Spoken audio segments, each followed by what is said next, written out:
Halo Sobat Denok Ayu semua, terima kasih karena masih setia menunggu video-video terbaru dari Denok Ayu Novel. Jangan pernah lupa ya untuk selalu subscribe, like, and comment, agar Denok semakin semangat upload videonya. Menantu terbaik bab 744 bagian 744. Saat kepala Jengger melihat wajah Lin Yu dengan jelas, otaknya tiba-tiba menjadi kosong. Dia bahkan mengira dia berhalusinasi. Dia tidak bisa membantu tetapi mengedipkan matanya dengan penuh semangat. Setelah memastikan bahwa orang di depannya memang He Jiarong, punggungnya keluar. Dia berkeringat dingin dan rambutnya berdiri tegak. Dia bingung, bahkan jika He Jiarong ini tidak dihancurkan oleh rasa sakit kehilangan istrinya, setidaknya dia masih harus melihat istrinya yang sudah meninggal dan menangis dengan getir, bukan? Ini, bagaimana ini bisa menyusul dalam sekejap mata? Dan setelah melintasi tembok barusan, ketika dia melarikan diri, dia sudah menggunakan kecepatan penuh. Dengan kecepatannya, apalagi orang biasa, bahkan elit yang terlatih tidak dapat mengejar ketinggalan dengan cepat. Tapi heran keheranan, reaksi kepala Jengger juga sensitif. Dia tiba-tiba menoleh untuk melihat ke belakang Lin Yu dan berkata dengan heran, "Siapa?" Lin Yu mendengar seruan itu, menoleh dan melihat ke belakang tanpa sadar. Pada saat yang sama, kepala Jengger itu menendang ke tanah dan bergegas menuju Lin Yu dengan kecepatan kilat. Dia mengeluarkan belati, memutar pergelangan tangannya, memegang pisau di satu tangan, menekan pergelangan tangan yang memegang pisau dengan tangan lainnya, dan ujung pisau mengenai jantung Lin Yu. Idiot! Tendangan kepala Jengger itu penuh, dan dia berada di depan Lin Yu dalam sekejap mata. Melihat ujung pisau di tangannya hendak menusuk ke dalam hati Lin Yu, dia tidak bisa membantu tetapi mencibir, dan menemukan bahwa Lin Yu tidak lebih dari itu. Tapi yang mengejutkannya adalah saat pisau di tangannya hendak menembus dada Lin Yu, dia tiba-tiba berhenti, dan dia tidak bisa bergerak sedikit pun tidak peduli seberapa keras dia. Dia tampak sangat terkejut, dan ketika dia menundukkan kepalanya, dia menyadari bahwa ada telapak tangan yang kuat di pergelangan tangannya di beberapa titik. Dia menggelengkan hatinya, dan ketika dia melihat ke atas, dia menemukan Lin Yu sedang menatapnya dengan senyuman, dan berkata dengan cara yang lucu. "Ayo, gunakan kekuatan." Jengger itu mengertakkan giginya dan melihat ekspresi hampir menghina Lin Yu. Dia tiba-tiba merasa terhina. Tubuhnya tegang, kakinya ditekan dengan keras di tanah, hampir semua kekuatan tubuhnya ditekan ke tangan dan punggung tangannya. Pembuluh darah di dahi dan dahinya keras. Tetapi yang membuatnya tidak bisa diterima adalah bahwa meskipun dia menggunakan kekuatan penuhnya, dia tidak bisa lagi mendorong ujung pisau di tangannya ke depan. Namun, tubuh Lin Yu lurus dan lurus, berdiri di tempat tanpa menekuk kakinya, dan masih hanya mendorong pergelangan Jengger dengan satu tangan. Lin Yu mengerutkan kening, dan berkata dengan beberapa keraguan, "Apakah biarawan, hanya begitu banyak kekuatan?"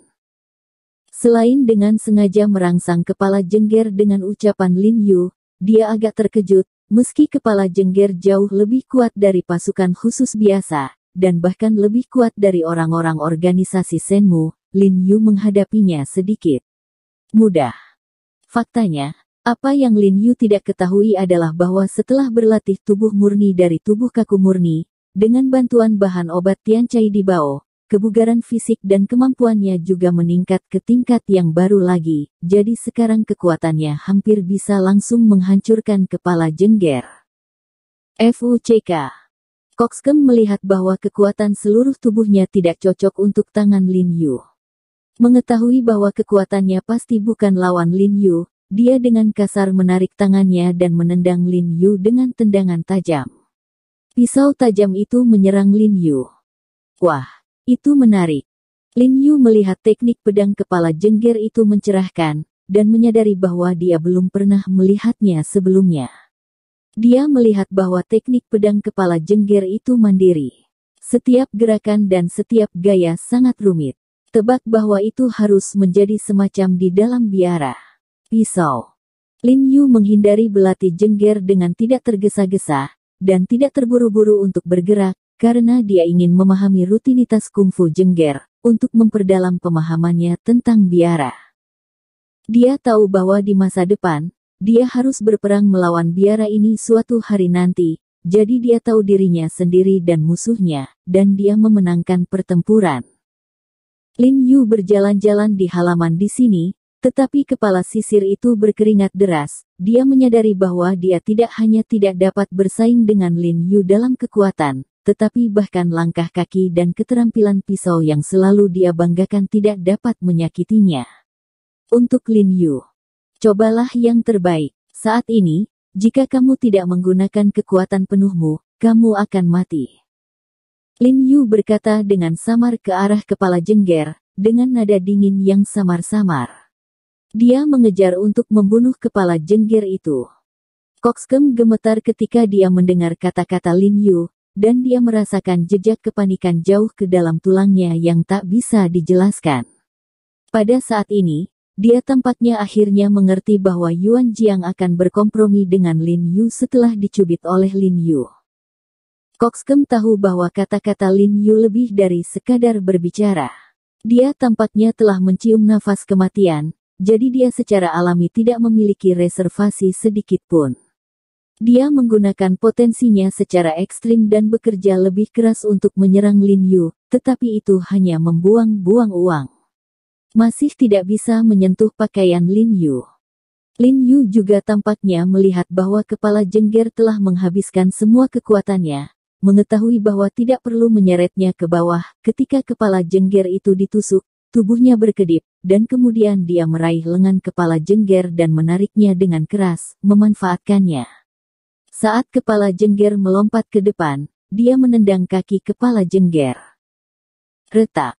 Lutut kepala jengger ditendang beberapa saat, dan kaki ditekuk ke dalam dengan sudut yang menakutkan, dan tubuhnya dibelokkan dan jatuh ke tanah dengan bunyi gedebuk. Merayu. Kepala jengger itu mengatupkan giginya dengan erat, dan keringat dingin di dahinya seperti air terjun, tetapi di bawah rasa sakit yang parah ini, dia masih tidak meratap, tiba-tiba menahannya, dan pada saat yang sama, dia tidak lupa untuk menopang tanah dengan tangannya dan membanting tangannya. Belati di dalam menghantam Lin Yu dengan keras. Lin Yu meraih belati yang terbang di langit, dan kemudian berlari ke depan, menendangnya ke arah bahu kepala jengger dengan kuat. Retak. Ada lagi suara renyah dari tulang patah, dan tubuh jengger itu jatuh dengan keras ke tanah lagi, merasa bahwa separuh tubuhnya akan hancur, dan dia tidak lagi memiliki kekuatan untuk bangkit. Kubilang, kamu tidak harus bekerja keras, kamu akan mati. Lin Yu meliriknya dan berkata dengan ringan. Tidak menggunakan semua sialannya. Dada Kokskem tercekik ketika dia mendengar ini, dan seteguk besar darah menyembur keluar lagi. Dia menggunakan semua neraka. Dia bahkan menggunakan potensinya secara ekstrim. Tapi masih dihancurkan, apa yang bisa dia lakukan?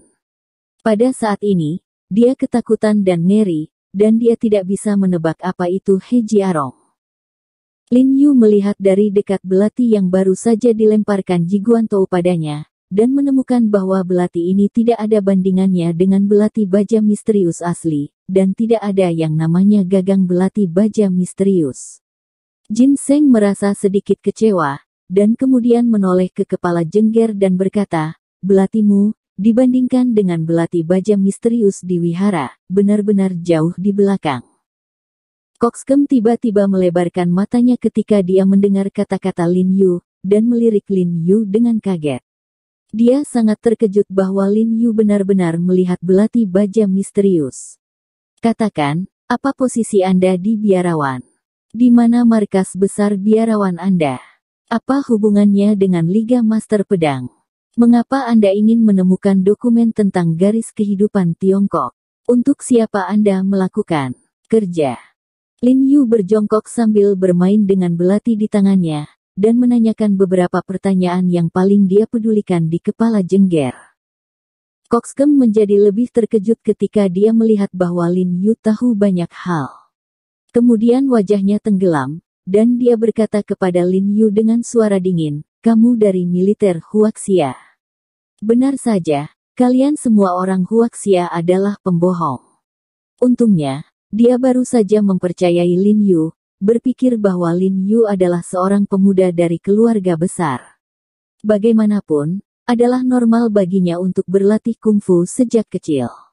Aku mengakui bahwa aku berbohong kepadamu tentang masalah ini, tapi aku berjanji untuk melepaskanmu sekarang. Aku benar-benar ingin melepaskanmu, tapi sayang sekali kamu melanggar janjimu dulu. Lin Yu berkata dengan ringan. Hati Kokskem bergetar ketika mendengar ini, dan ekspresi penyesalan tiba-tiba muncul di matanya, tetapi segera dia menjadi dingin dan menyeringai. Bahkan jika kamu membunuhku, istrimu tidak akan selamat.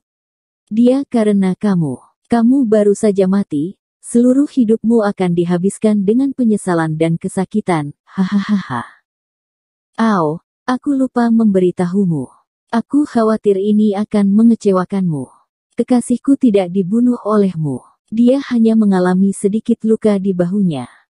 Lin Yu melirik kepala jengger dengan ringan, seolah-olah melihat orang idiot. Tidak mungkin. Sama sekali tidak mungkin. Kokskem gemetar dan menggelengkan kepalanya karena tidak percaya, dan berkata dengan cemas, sangat tidak mungkin bagiku untuk melewatkan tembakan itu. Ah! Sebelum dia selesai berbicara, Lin Yu sudah menusuk pahanya dengan pisau, dan dia tidak bisa menahan teriakan pendek. Oke, saya tidak punya waktu untuk berbicara omong kosong dengan Anda. Apa posisi Anda di biara? Apa struktur internal Anda? Apa hubungan antara Anda dan Takusa? Lin Yu berkata tanpa sedikit pun emosi di matanya, jika Anda menjawab pertanyaan saya akan membuat kematian Anda lebih nyaman.